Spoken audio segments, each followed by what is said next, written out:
Welcome to another episode of Unique Opinions. I'm your host, Cherish Unique. Today I brought with me another special guest from one of my favorite cities and states, Pasadena, California. He go by the name of Craig Gillespie. Thank you for having me. Man, I appreciate you. Thank you so much, man, for coming and sharing some time with us, man, today. Absolutely. How you doing? I feel good. I feel great. I'm excited for this. I was just telling you before this, like, I'm really excited for you to have this whole setup and just what you got going. So I appreciate you. Man, thank you so much. You look well. Yeah. So, man, this setting, man, it's not really new for you, right? I feel like you've been doing this a lot of time, a long time. Mm-hmm. When I'm in the setting, the music, what you here for, basically. And I've been really impressed with, the pieces of music you've been putting out lately, from Believe in Magic to your latest project titled Between You and Me, Part 1. Sure. So what should we be expecting coming, new music in these next few months, in the fall, next year? What should we be expecting from you? Definitely new music. I really want to put together some visuals. Well, I've been putting together some visuals for this album, Between You and Me. We actually had a conversation about it, just like a little mini like a mini Short. movie, and just blend songs together. I'm a little late on the visuals, but that's okay. That's all right. Definitely, I think it's something we deserve, especially with that project. For sure. So when you creating your process, man, what do you how is your process in creating when you present music to the world? I know a lot of artists, right? They say, like, I had this track or these lyrics long time ago, for sure, right? You know what I mean? And they put it with new production, right? Or something might not made the last project. Exactly. You start with a blank canvas and be like, man, I'm just need new production and beats, new lyrics. Yeah. Like, what's your process? I'm big on production. So, all right. So you talking about the recording process, correct? Yeah, like however you present into going and making a new music. When I'm about to present it to everybody. So I'll just start with the blank canvas. Blank canvas would be basically no music, right? So I'll start with the beat. I'm really big on production. I need to find a beat that does something to me, that makes me want to say something. Yeah. Once I get the beat, I really don't like sitting and thinking about lyrics. So what I'll do is I'll freestyle some melodies. For instance, like the song I'm Ready. I'll go in and I'll be like when I made that song, I pressed record and I was like, ain't no nothing I can't get on it. Ain't no nothing. Put me on there. Yeah. No, facts. Yeah. But I do that, right? And then once I do that, I listen to it. I'm like, okay, I feel like I'm saying, he can't hear like I can. So I'll put words to it, like a puzzle. So you consider yourself a hook guy, like a melody guy. Okay. A puzzle guy. I'll say that because I'll do the whole song. In one take of melodies, no words, and then I'll put words to it after. Later on. Yeah. Okay, so as far as your project, on this one, I didn't see very many collaborations or features. So is there any artists like you would want to collaborate with, get a feature from, or just work with in general, or have you already worked with somebody that you? I really want to work with a lot of artists from the city because we got a lot of talent. It's so many names to name. I don't feel like that's a name. It's so many names. You can name them, man. I like my nigga CB4. I like Bam Lil 9. I like Katori. Katori's that guy. Yeah. I like Ye. I like my nigga Dennis. My nigga Sean. It's so many names. Is tough too. I don't. Some from Dennis too. Yeah, Dennis is far. I fuck with Dennis. So y'all hear that, man? Yeah. Craig want to work with y'all, collaborate. Yeah. You and Craig tap in. And we already started working. Like I've been working with Dennis. You know what I'm saying? And Sean. I'm gonna tap in with everybody. Yeah, that's definitely tap in with everybody. That's definitely something that I think would be special if y'all. Just because we got so much talent, we have so much. In the city, so much talent, so many different. There's some people you didn't even name that I could, that probably could be you could work with as well that'll sound fire. That's a fact. Now I looked at I was doing my homework, right, about you, and you've been, like I said, you've been doing this a while. Yeah. And it was something that I listened and seen on this previous radio station, right? Yeah. Where you was discussing influences, and one of them you named was your grandmother. Yeah. Right? The influence, your musical side of it. Yeah. What was it that that she did to influence you, and what age was you when you decided, man, I want to take this lane of so I was like being an around, artist? I was like around 7. She was one of the, I said, she was one of them grandmas. She was real hood. She was real like, she was turned. You know what I'm saying? She was driving around. She used to pick us up. This is my favorite. Mind you, this is my favorite person in the world. Your mom's side or dad's side? This is my mom's side. Okay. So I'm looking up to her like, I thought she was just so cool. That lady, yeah. Just so cool. She was listening to Pac. She listening to Big, Outkast. Oh, this is grandma? This is grandma. She was turned from Compton. So Is she from Compton? Okay, from Compton. So I'm riding around with her. She listening to shit. I'm like, the music she listening to is just amazing. Like, it's fire. Then she was dating somebody. I forgot his name. But they had a studio at the crib randomly. Well, he had a studio at the crib. So I said, let me just try this out. Let me fuck with it. You feel me? So they press record. I'm recording. My first shit I recorded was Ice Cube. It was Ice Cube's song. The world is mine, nigga. Get back. Da, da, da. What? So I just wanted to hear myself back. Right. After that, I started writing my own shit. But she used to just gas me like, you should do this. Like, you should really rap. Yeah, you really him. Right. Then one day she passed. You know, sad situation. Right. But I ended up putting together like a poem for a funeral. And then ever since then, I've been doing music. Ever since then, I was like 8 years old. That was probably what her calling was for you. You know what I mean? To really get into that. That's good. You continue to carry that on. I believe that. Yeah, good. You carrying that on. Yeah. Now you consider yourself as an independent artist, right? Yeah, for sure. Okay. Sure. So as an independent artist, I hear so much, right, about independent artists, and what they deal with and what they go through. What are some of your struggles and barriers that you have to deal with while, like right now, being an independent artist? What are some of the things you deal with? Well, I wouldn't call it a struggle. I call it more of a challenge. Some of the struggles you got to deal with being an independent. Everything costs. Oh yeah. That's factual. Everything costs, from gas to videos to you put this. You know what I'm saying? That shit costs, especially like studio time. Music videos are expensive. Putting together a project can cost money. You got to pay for an engineer. Everything costs. Everything is out of pocket. Right. But it does allow you the freedom to do what you want to do. You don't have to be on nobody's time. You don't have to be on nobody's creative path. Okay. You know what I'm saying? So I appreciate being independent. Right. It does come with a cost. Absolutely. It comes with a cost. It comes with a label will push you. A label will put that machine behind you. Or maybe not, man. You're hearing a lot of different shit about labels, right? Man, where that's a fact. They're not giving artists exactly what they want, and then you got to deal with that side of it, where it's just like, if you don't recoup, or you don't come with hits, shit like that. I've seen it all, but I feel like independent is the most free route. Absolutely. You know what I'm saying? And that's it's nothing wrong with that for sure. Now, when I was looking at a project, the latest project you put out. Yeah. If you read and find print sometime on Spotify, right, it shows who distributed and what. Yeah. I see Gillespie Records. Yeah. What do you plan to take, that, or what is that about? What is Gillespie Records, and like, what do you plan to do under that? Have more artists? Definitely have more artists. I write for artists. I ain't gonna get into the artists, but I definitely write for artists. I definitely want to do writing. Why wouldn't camps. you want to get into it? Why wouldn't? I mean. I'm not saying no names. Not that I don't want to get into it. I'm a little messy. I'm trying to. Yeah. No, it's all good. It's all good. No, it's not even that. It's just I'd rather keep it anonymous until they ready, until the credits absolutely. come out. That's normal. I guess that's normal. I plan on just collaborating with a lot of artists. Okay. Writing for them. R&B. I write for R&B artists. I write for rap artists.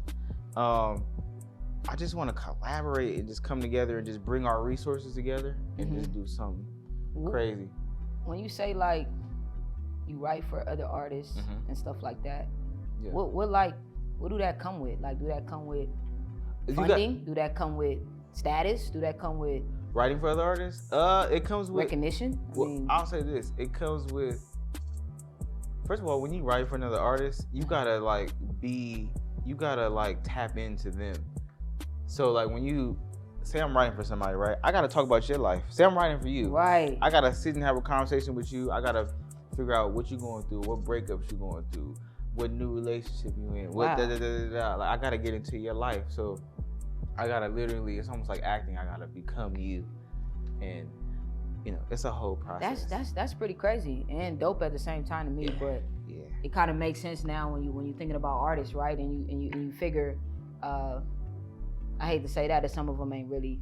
Well, I can't say that they're not living that life that they really talk about. For sure. I know that's normal. That's normal in that. Absolutely. In that type of environment. Absolutely. Oh, so you know, with you dealing, like writing for these artists and doing all that you did, you've been doing this since you was a teenager. Yeah. So what is like some of your or one of your favorite, any of your favorite career interactions or moments you've had? Okay. It's a lot, man. I got a few. So I met Kendrick. Absolutely. How that happened was, shout out to my nigga Joe Lenz. He was like, bro, Kendrick Lamar shooting a video in Pasadena. You know where they're on Orange Grove, where all the mansions are? Right, like off Orange Grove. Yeah. On the like over there on like Millionaires Road type vibes. Okay. He was shooting a for free video. Kendrick Lamar. What year was this? This was like 2015, 2016. So basically, I snuck in there. I ain't even gonna lie to you. I snuck in there. I had the MTV. I had a jacket like this, but it had MTV in the back. So I walked in there like I was with MTV. Bro, you was a fraud that day, bro. Yeah, no cap. I had to do what I had to do. For real. So I walked in there with the MTV jacket. Boom, boom. And then, you know, they let me in, boom. The funny thing is, the person who was shooting that video, me and him is really good friends today. Okay. But Kendrick was in there.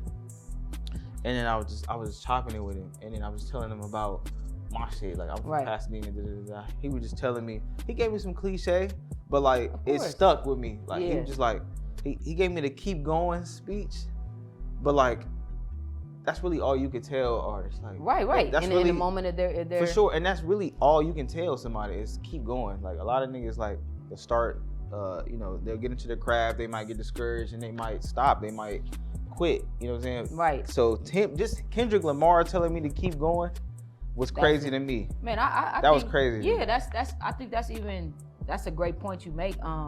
Even visiting and knowing that you met Kendrick Lamar, but I remember, you know, like I said, when you was a teenager, and it was a moment, right, where you met, he met Snoop Dogg. Oh yeah, so you was on the show, it was Underground. So I was on Underground Heat. Right. That's fire. You really be doing your research. That's fire. So Snoop Dogg, I got a few of them. So I had run-ins with Snoop Dogg. I had run-ins with Stevie Wonder. I had run-ins with a lot of the big men. I had a lot of artists. Yeah, I seen so I go into the Snoop Dogg one. Snoop Dogg one. Shout out to my nigga Joe Lenz. He's really close with Snoop. He was just, you know, showing my music, and then one day I put out the Purple album. Yep. And Snoop Dogg posted it, and my comments and mentions went crazy. Niggas thought it was Kendrick Lamar, cause you know I got the silhouette. Right, so the head, like, the little. So yeah, niggas was like, niggas was Kendrick, all in the comments. But then I went to South by Southwest. In Austin, Texas. South by Southwest, yeah. And I actually got to chop it up with him. I went backstage with him. We just had a long conversation just about the ins and outs, the ups and downs and shit like that. And he's a real uncle. Very humble, very genuine, very just a good soul. Yeah, I see that when I see him, for sure. Just all that he's doing around the community. For sure. And just everything he's is involved with. For sure. Shout out to Snoop. I also seen him, and I seen guys like Sway, man. Like Sway commenting, Jody High Roller, all them kind of guys that was like really tapped in with you and you know, interacting with you. I thought that was really, really cool. Yeah, that was amazing. So with all that going on, like, what would you know, what's your personal view on success? Like, what would Craig G consider success for him? Success. That's a good question. I would consider success. You done a lot, man. I would consider success being in position to put others in position. Does that make sense? Absolutely. So, you know, you're not really successful until you can make others around you successful. Or better. You feel me? That's a great way to look at it. I really feel that. Like, when I look at your team right now, they look like they're all going to become successful with you. You know what I'm saying? I think that's an amazing thing. I think they awesome. I don't know who behind the scenes right now, but man, they awesome. I think this is success. I think you're doing what you love to do. I'm doing what I love to do. And if you love what you're doing, you successful. Right. You know what I'm saying? I like, doing what you say. it ain't no money attached no monetary to success. Yeah. That it come with it. But I feel like this is success. Like you guys are outside doing what you guys love to do. And nigga, we could be somewhere else right now. We here doing this. Like Absolutely. niggas is outside. We at the club. We right here having fun, chopping it up about our view of success. That's success. That's crazy. That's a great point, man. And I'm taking that in right now as we discuss it. Yeah. So something I like, to talk about always, and I'm gonna always talk about this shit on my show, is mental health. Okay. Mm-hmm. I think it's gonna be anybody that come on this motherfucker, it's gonna be a question. For sure. Okay, about mental health and how people cope with it. Absolutely. Not just in our generation, it's becoming more, visible that people are fucking themselves off because of certain situations, and people go through dark shit. Absolutely. Not saying that none of us in this room probably haven't had a thought, but we still going. We all have. If that's the case, exactly. We all have. So man, I just want to discuss how do you keep yourself, mentally balanced and prepared? Do you therapy? Do you have a loved I want to go to therapy. I would like to go to therapy. I was just talking to somebody about this the other day. Therapy to me just seems a little but like I want to try it. Listen, that's not just for you. That's for men. I feel like sometimes. For sure. Women, I feel like it's a little bit more lenient. It's a little awkward, but like I do want to try it. I want to give my shit off to somebody and see what kind of feedback I get. You. But what I do currently, like right after this interview, I'm going to the beach. I use the beach as like mental health therapy. Absolutely. I just feel like going to the beach and you see the ocean, you feel so small compared to the sea. You know what I'm saying? I like the beach. I like listening to music for mental therapy. I like that's a great talking to people. Interviews like this is mental therapy for me. Help you get it off, and that's something important. Like I said, it's gonna be something that I always mention on this show, for sure. So now I want to take it to the fun part, man. Where I want to know your top 5, man. Your top 5 right now, underground or mainstream. I don't care. What it is. That's a wide. Yeah, it's very right. All right, I'm gonna limit it to 5. I'm gonna just go with. All right. 1. I got a lot. Number 1. Okay, number 1. Number 1 is Jay-Z. Number 1 is Jay-Z. We can argue if you want to argue. Number 1 is Jay-Z. I'm not gonna argue that one. I'm not gonna argue I that don't one. think it's like Jay-Z. Nah, it's Jay-Z for me. Reason being, Jay-Z was in the Tupac Biggie era. From there all the way to now, still delivering at a high level. Absolutely. Jay-Z deserve one more album. Jay-Z's my goal. Let me stop hitting my. Okay, so that's 1. Number 2. Yeah. Number 2. Fuck. He ain't number 2. All right, this is no order. I'm gonna do no order. I said no order. I'm gonna give you 5. I'm gonna give you 5. Sure. 2. Number 2. Whatever. Biggie was important to me, and the reason why is because when I was in middle school, my dad picked me up from school one day, and he was slapping the Biggie Life After Death album. That's just classic. And I was listening to it. I heard, dun, dun, dun, dun, and I heard the raindrop. His storytelling. His storytelling was crazy. Crazy. It's a movie. Okay. Biggie's a movie. Biggie's a good one. Number 3. Drake. Hello. Drake is in my top 5. I'm sorry. Drake's in my top 5. I feel like Drake is a unicorn musically. Yeah. I feel like Drake understands sound. He understands like hits. He understands like collaboration. He understands like marketing. He knows all that shit. He knows everything. And I like his new album. The one everybody act like they hated. Yeah, I love Flight's Book. I love Sticky. Sticky's awesome. I love those songs. It give a different vibe.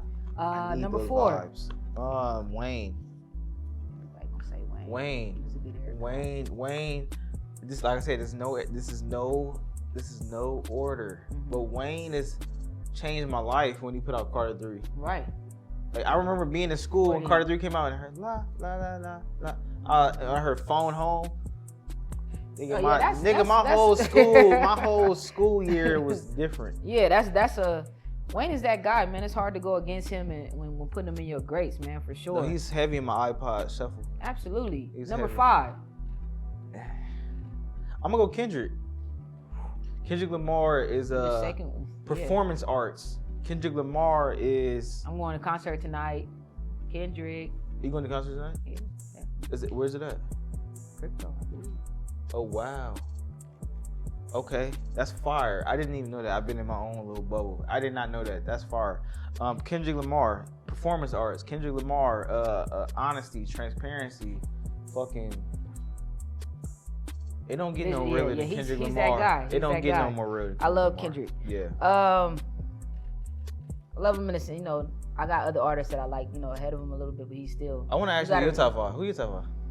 Man, it's gonna change. You know what I mean? Right now, real quick.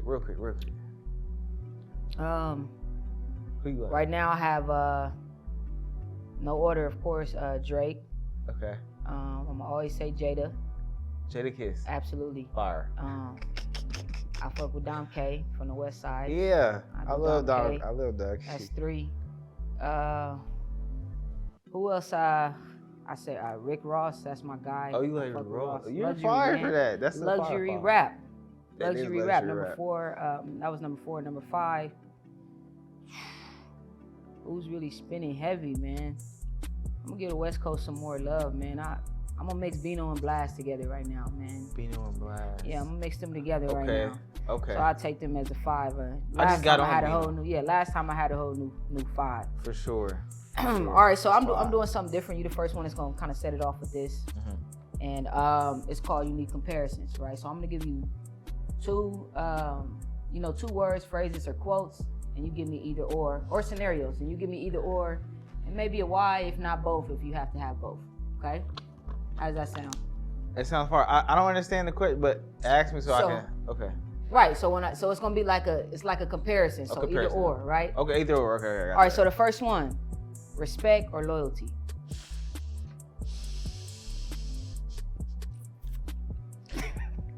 Respect me. Hey, Respect. That's a good one. Respect. Absolutely. Respect. Because you can be loyal, but like, if you don't really respect me, I don't know. That's a tough question. It is. That's I feel like respect. People handle respect accordingly. I feel like loyalty. I ain't gonna lie to you. You saying some good stuff. You know what I mean? That's why it's a twister for your brain. I said respect or loyalty, and I think loyalty to me, it has an expiration date. Yeah. Right. Yeah. Motherfucker can be. You could be loyal today and then change up tomorrow. I feel like respect. Yeah. Right.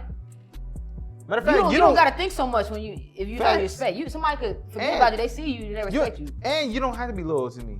Respect me though. Right. At the end of the day, you could be loyal to whoever. But I take a person. If anybody know Jay Prince. I've heard of him. For sure. He's a respectable guy, right? Regardless of what he got going on, he's a respectable guy. Mm-hmm. Nobody fucks with his kids. Right. Nobody fucks with his. That's respect. That's a fact.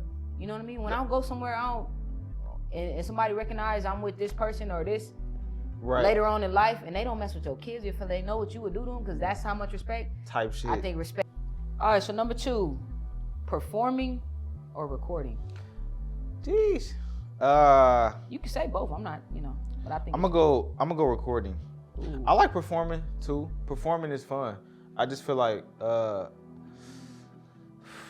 recording is very intimate.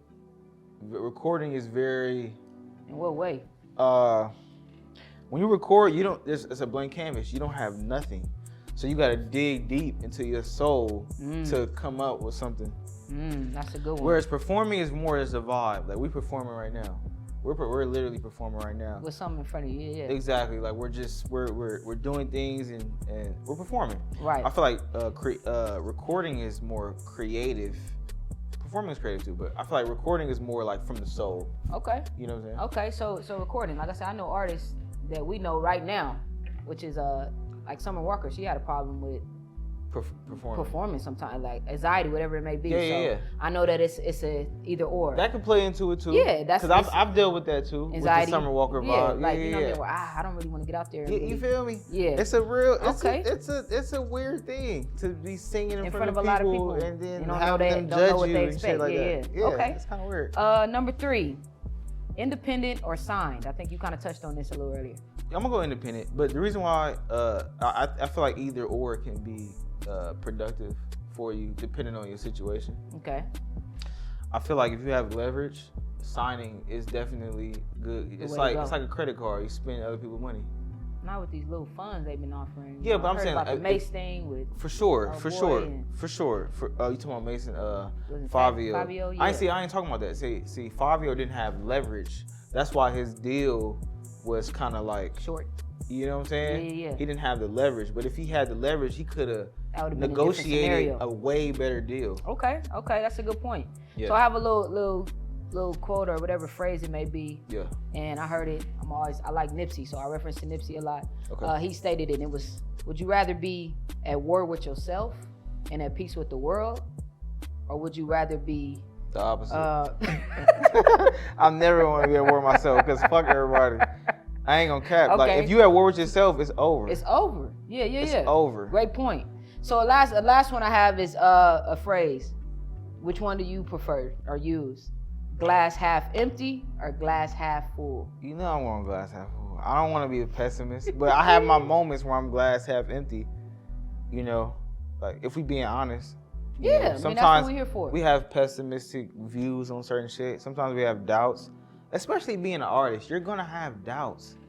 You're gonna feel like, is the song I'm making, if niggas gonna feel this? Thing? Yeah. You know, like should I keep going? You know, in the interview, is niggas gonna understand what I'm really trying to say? We all have pessimistic views on shit, but I feel like glass half full is what you want to tell yourself. It's the way to go.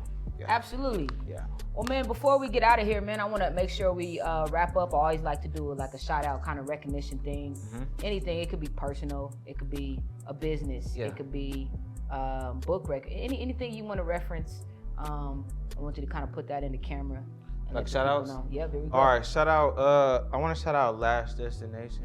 Okay, Last Destination. Amazing business. You know what I'm saying? Yeah. I want to shout out my little brother, Crayvon Gillespie. He's an Olympian. Crayvon, I need you on the show. Yeah, we finna set that up. Crayvon, I need you on the show. Unique Opinions for sure. is calling your name on the show. Shout out to my nigga Kofi Rogers. He was very important in my development. My nigga Joe Lenz, very important in my development. Gave Joe Lenz a lot of love in this interview. My mom's is going through a situation right now. But it's lit right now. Like, absolutely. It's all positive vibes right now. I don't want to forget nobody. So everybody, shout out to everybody. Yeah. There we go, man. Here we have it. We wrapping up and concluding Unique Opinions. Yeah. Thank you so much, my guy, for coming on. Thank you. Sharing your time with me, with us. Thank you.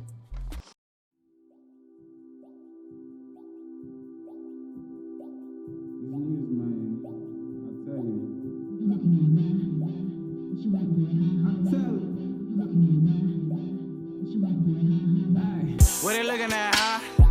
Know you see the boy hot. What they looking at, huh? I know you see the boy hot. Know you want what I got. I know your girl got pop. Why you nigga make noise? I'm letting out like Glocks. What they looking at, huh? Know you see the boy hot. What they looking at, huh? Know you see the boy hot. Know you want what I got. I know your girl got pop. Why you nigga make noise? I'm letting out like, what they looking at, huh? Pot on the stove, what they cooking at, huh? Pull up with a bra with an egg, got a jump when she put her. Now performing live, we have Craig Gillespie.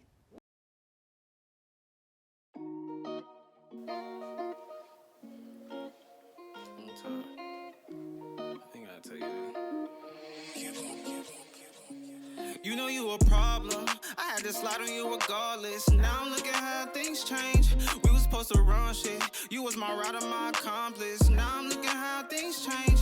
Now you wanna leave me. I know in your heart you can't leave me. Better yet, call me when you need me. You can't get your words out to me cause you crying when you speaking. Baby, you can holler when you need me.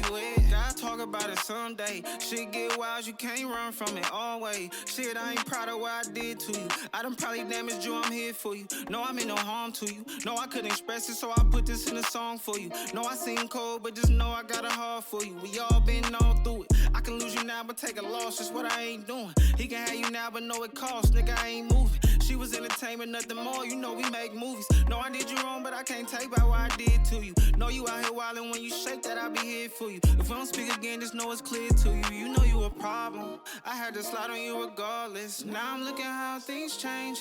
We was supposed to run shit. You was my rider, my accomplice. Now I'm looking how things change. Now you wanna leave me. I know in your heart you can't leave me. Better yet, call me when you need me. You can get your words out to me, cause you crying when you speaking. Baby,